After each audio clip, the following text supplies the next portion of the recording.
Part 6. Primary Sources and the Fabric of Fantasy, 1859-1880.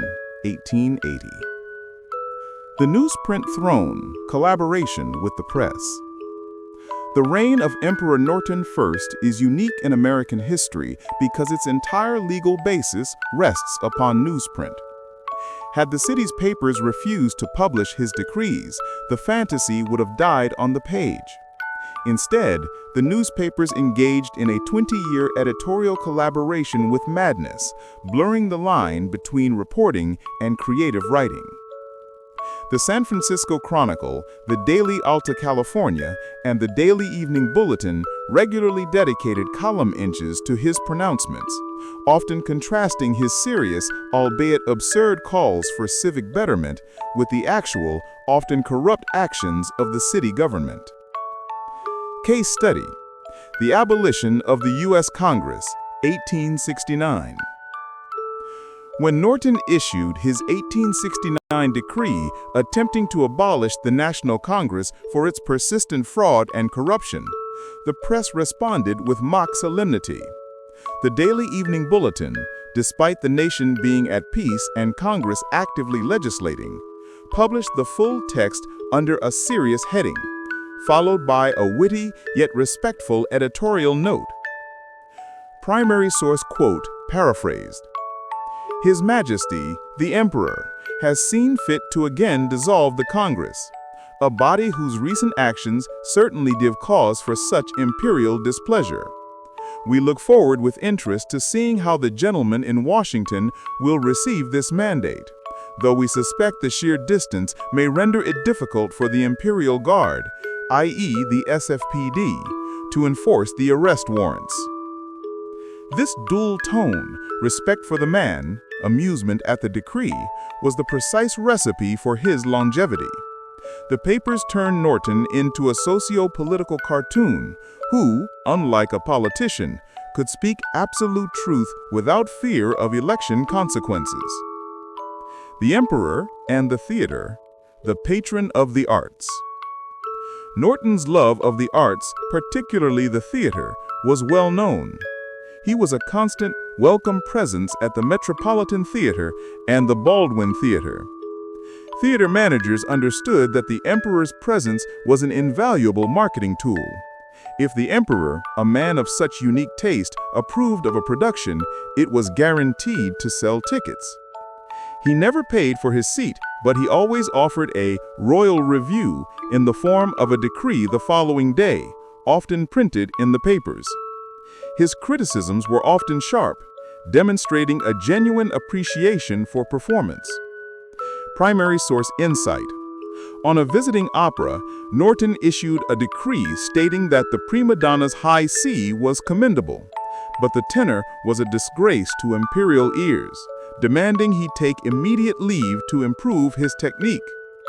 The tenor, rather than being offended, framed the decree as a badge of honor. This relationship underscored a key element of his sovereignty.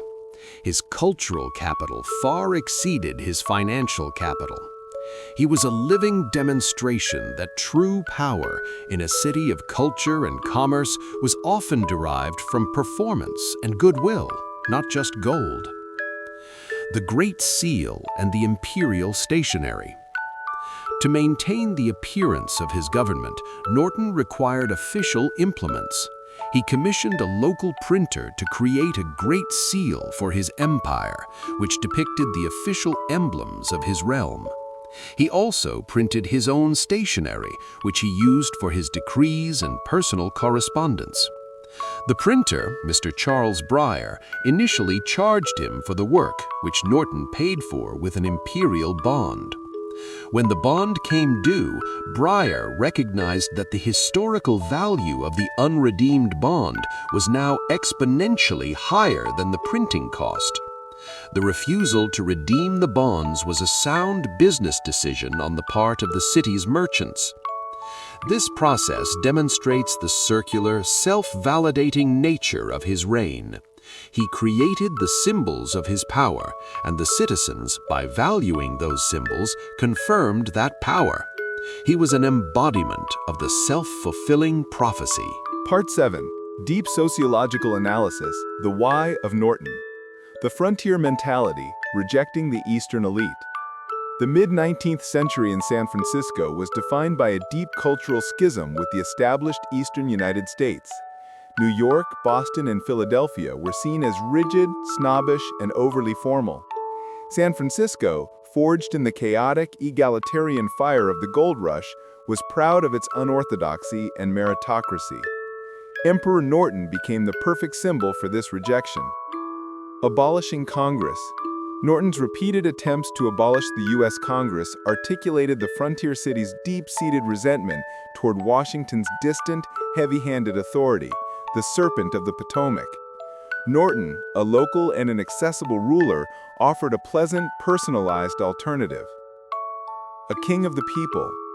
Unlike the real monarchs of Europe or the distant, cloistered American president, Norton walked among his people, inspecting their streets and dining in their saloons. He was accessible sovereignty, a concept highly valued in a democracy. He was proof that the grandest title could be held by the humblest, most local of citizens. The power of the put-on. San Francisco was full of self-made men, many of whom had literally changed their names and histories upon arriving. Norton's self-declaration was simply the most extreme and most successful version of this frontier right to reinvention. They respected his audacity. The role of kindness and the failure of charity. It is crucial to understand that Norton was not supported by charity, he was supported by respect. Charity implies pity and suggests the recipient is a lesser being. The payment given to Norton, the free meals, the accepted bonds, the theater seats, was given in acknowledgement of his title. Had Norton been a simple homeless eccentric, he likely would have been ignored, institutionalized, or treated with contempt. His imperial uniform and unfailing dignity served as his currency. The people paid for the performance of dignity. They maintained the emperor because his dignity, in turn, conferred dignity upon the city that hosted him. The emperor as a moral barometer. In a city rapidly consumed by the excesses of the Gilded Age, rampant speculation, corruption, and the violent rise of nativism, Emperor Norton served as an innocent moral barometer. His decrees consistently championed causes that were ahead of their time or opposed to the darkest trends of his era. 1869 to 1875, he demanded a bay bridge and tunnel. Most engineers deemed it physically impossible, but this showed foresight and attention to genuine civic need, contrasting with local political short-sightedness. 1872, he banned the name Frisco. City elite resented the informal name as vulgar, but he successfully leveraged imperial authority to enforce a desired social decorum.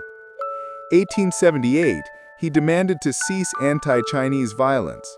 At the height of the Sandlot Uprising and racist political movement, he used moral authority to intervene in a crisis, demonstrating that his rule was based on kindness, not on fear.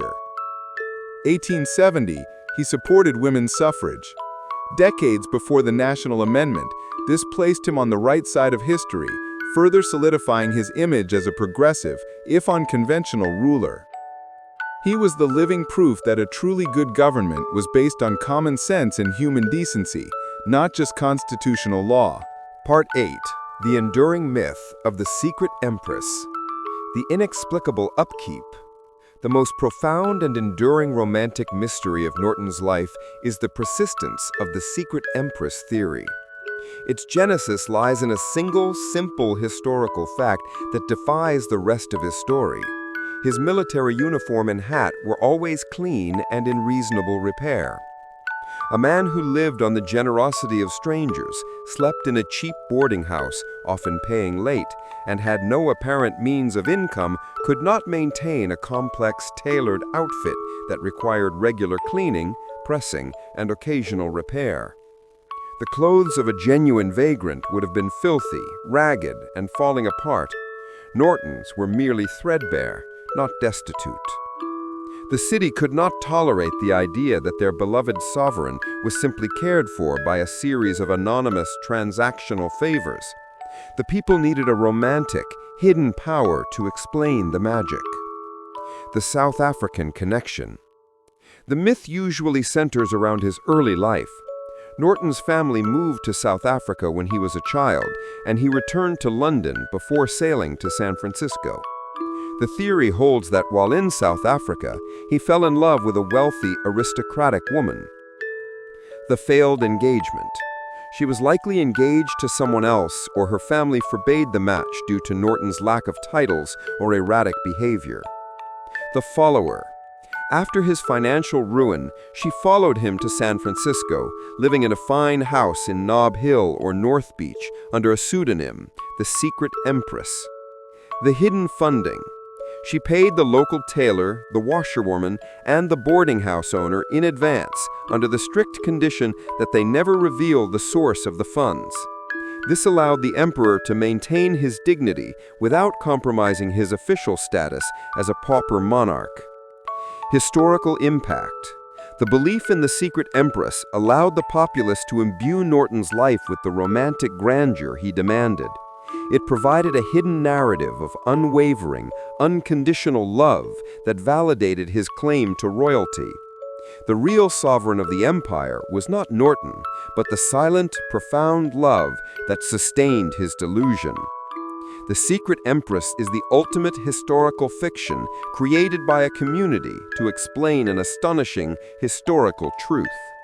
Conclusion. The triumph of fantasy. Emperor Norton I, who died with only a few dollars and a collection of useless papers, remains the most powerful and successful non-elected monarch in American history. His reign demonstrates that sovereignty is ultimately a social contract, and that the most durable empires are sometimes built not on armies and gold, but on humor, decency, and the shared, beautiful capacity for human kindness. His legacy is the spirit of San Francisco itself, unorthodox, tolerant, forward-thinking, and utterly devoted to the power of a great story.